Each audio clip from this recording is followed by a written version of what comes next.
Une semaine après avoir décroché le titre à 3, le PSG s'est incliné 2-0 sur la pelouse du Parc. Une première mi-temps somptueuse et puis plus rien. Rideau. Y a-t-il un risque de démobilisation en vue du quart de finale de Ligue des Champions? C'est le débat du jour entre Dominique Sévrac et Yves Leroy. Bonjour messieurs. Bonjour messieurs, vous êtes en pleine forme. Bonjour à tous. Alors Dominique, expliquez-nous, qu'est-ce qui s'est passé dimanche contre Monaco en deuxième mi-temps? Il n'y avait plus rien. Alors il ne faut pas analyser le résultat, il faut analyser le match. Comme vous l'avez dit, très belle première période. Et puis après, un événement contraire, vous prenez un but et vous n'avez plus envie de vous remobiliser, de vous reconcentrer pour essayer d'égaliser, et même vous perdez 2-0. Parce que en fait, vous avez perdu votre invincibilité à Lyon il y a quelques semaines, et donc ça c'était un peu un challenge qui s'était fixé entre les joueurs de finir la saison invaincue en Ligue 1. C'est plus possible, donc ils vont pas se battre, à épuiser, se mettre dans le rouge pour battre Monaco. Ça n'a pour eux pas d'intérêt. Ils sont champions de France. Et ce manque d'envie en deuxième mi-temps, ça ne vous inquiète pas en vue de la non, suite? comme l'a dit Leonardo, le PSG est une équipe taillée pour l'Europe. Quand va revenir la petite musique de la Ligue des Champions contre City, ils vont tous se remobiliser. N'analysez pas le résultat encore une fois contre Monaco, analysez le match. Et le match, la première période, elle est fantastique.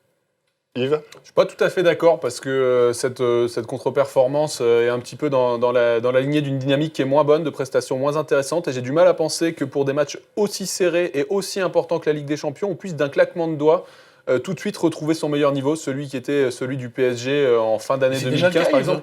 Quand vous voyez Paris contre Chelsea, c'est pas le même que contre Angers, même s'il avait battu Angers 5-1. Ouais, mais Paris n'a pas été fantastique tout le long du match, contre Chelsea non plus. Il y a eu des petits moments de doute.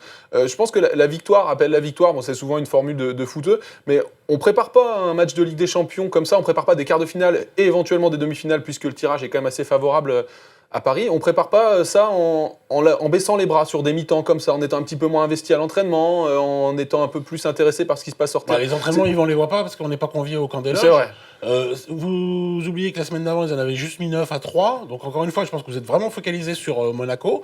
C'est ça. Et l'année dernière, Paris prend la première place devant Lyon à la 30e journée. Et tout le monde a dit, ah bah c'est trop tard, ils auraient mieux fait d'être champions avant, parce que pour la Ligue des Champions, ils auraient été libérés. Donc il faudrait savoir, une année, on trouve que c'est trop tard, une année, on trouve que c'est trop tôt. Vous n'êtes jamais content. Il y a peut-être un juste milieu, puisque toutes les équipes qui ont été champions très tôt, voire trop tôt, en France ou en Europe les dernières années, n'ont jamais gagné la Ligue des Champions. Et là, il va nous parler du Bayern. Je prends l'exemple du Bayern en 2014. Battu 4-0 par le Real Madrid et 1-0 sur l'autre match, donc évidemment pas champion d'Europe. C'est aussi le cas de Lyon, la saison record de Lyon 2006-2007, ils arrivent avec 50 points à la trêve. Ensuite, alors ils sont pas champions aussitôt que Paris, mais ils déroulent. Je vais prendre l'exemple de la Juventus l'année dernière, quand ils rencontrent Monaco en quart de finale et déjà quasiment championne d'Italie, ils vont en demi-finale, ils battent le Real, ils vont en finale et ils perdent de justesse contre Barcelone. Ouais. Donc vos exemples, Yves Leroy, ils sont réversibles, et si Paris va en finale, ça sera une saison géniale. Et 1-0. Tout à fait, c'est tout. Mais on va se recentrer sur le PSG pour revenir sur le quart de finale contre City. Là, on entre dans une période un peu particulière parce qu'il y a la trêve internationale. Les joueurs vont rentrer tard. Après, il y a le match contre Nice. Et puis ça y est, on y est à City. Donc, c'est quand même compliqué pour Blanc de gérer ça. Oui, alors j'imagine quand même que nos amis de City ont aussi quelques internationaux. Alors j'ai déjà vu qu'Yaya Touré était revenu parce qu'il a un problème au talon d'Achille. Il n'est pas parti. Voilà, il est même pas parti. J'imagine que Kun Agüero, il va rejoindre ses amis Di Maria et compagnie. Donc voilà, ils ont aussi quelques internationaux. Alors certes, Mangala est resté à City, mais Thiago Silva aussi est resté au camp des loges parce que Dunga ne l'appelle plus. Bon, voilà, tous les clubs doivent travailler avec 10 joueurs pendant les trêves internationales. Je pense que ce match de Nice, l'idée, ça sera de faire comme contre Montpellier ou Nice, un petit 0-0 avant un match de Ligue des Champions. Et contrairement à ce que dit Yves, paf, il réenclenche le truc. Mais ça se passe pas comme ça, on réenclenche pas comme ça. Le débat, City et PSG sont pas du tout dans la même situation. City doit retrouver son niveau tout court, doit retrouver ses joueurs parce qu'il y a énormément de blessés. Paris, on connaît son niveau, on connaît ses capacités. Il doit simplement tout faire pour que la mécanique arrive au top sur les matchs de Ligue des Champions. Et c'est pas en perdant des matchs ou c'est pas en ayant comme ça des petites annulations. Un gars comme Ibra qui est pas content à 3-0 à une mi-temps à 3 parce qu'il a pas marqué, vous croyez que ce gars-là à 3 en championnat de France, il est pas content, il s'en prend à Van der Hul, vous croyez que ce gars-là quand va venir avec des champions, il va baisser les bras? Mais c'est pas du tout une question de baisser les bras, c'est une question d'être dans un rythme de compétition, d'être investi, d'être tous les 3 jours. On voit le PSG dès qu'il joue qu'une fois par semaine, ça va plus. C'est bien la preuve que tous les petits détails comptent et que sur des matchs comme ça, les matchs de 3 jours reviennent, Yves. Alors, Yves, ça me rassure. Yves, là, on se pose des questions sur l'implication des Parisiens.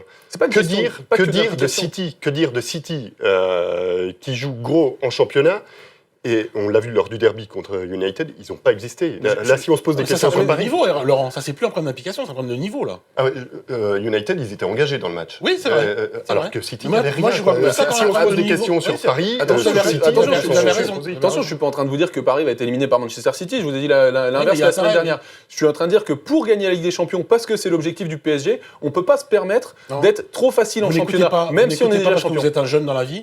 L'objectif n'est pas de gagner la Ligue des Champions, on est allé plus loin que l'année d'avant. Donc c'est allé en demi-finale, et après en demi, évidemment, l'appétit vient en C'est mangeant. pas ce que j'entends chez les joueurs, Dominique. Mais non, mais ils veulent aller en finale pour marquer un énorme coup. Si vous allez en finale de Ligue des Champions, c'est une signature incroyable. Ils ont fait Pastore en 2011, 42 millions d'euros. Ça, c'était une manière de dire on rentre dans le marché des transferts. S'ils vont en finale de la Ligue des Champions en 2016, mais c'est colossal comme publicité, Yves. Bien Il y a des sûr. gens qui veulent la gagner. Mais pour aller en finale, Step tous by les step, détails comme on dit. comptent. Tous les détails comptent, y compris les matchs de championnat, même s'ils n'ont plus aucun enjeu.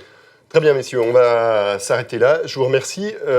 Pour suivre toutes les performances des joueurs du PSG cette semaine avec leur sélection, je vous conseille de télécharger l'appli Le Parisien Foot.